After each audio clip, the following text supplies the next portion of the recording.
Sasabak na sa 2 linggong taping abroad ang mga bida ng Sanggang Dikit na sina Dennis Trillo at Jenilyn Mercado at magiging extra special din ang kanilang biyahe dahil kasama nila ang anak na si Dylan. May chika si Aubrey Carampel. Biyaheng Zurich, Milan at Dubai ang kapuso royal couple na sina Dennis Trillo at Jenilyn Mercado.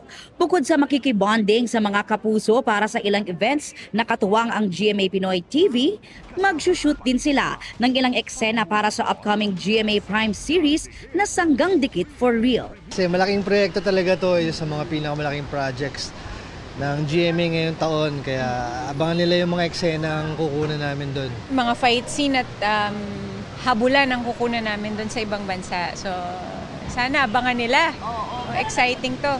Naghanda nga raw talaga sila mentally and physically para sa action-packed scenes. Ako, first time kong gagawa ng action series. Si Dennis, hindi bago to sa kanya, pero first time din na magkasama kami na ganitong genre. Ito siguro yung pinaka-action na project na ginawa namin sa buong buhay namin dahil talagang nagre-require ng mga kailangan malakas yung katawan mo dahil maraming fight, maraming stunts. Bukod sa cast, kasama rin ng Denjen sa biyahe ang kanilang 3-year-old daughter na si Dylan. Masisepangs daw kasi ang kanilang bunso dahil 2 weeks silang magte-taping abroad.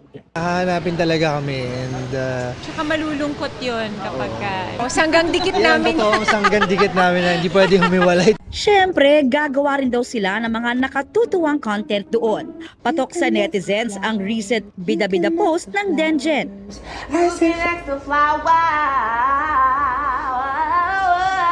Recently, si Jen talaga yung nag-iisip ko.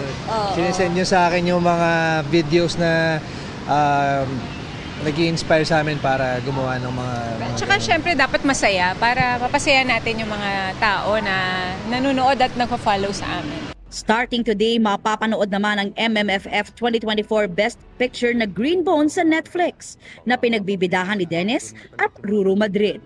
Pwede niyo mapanood sa Netflix ang Green Bones.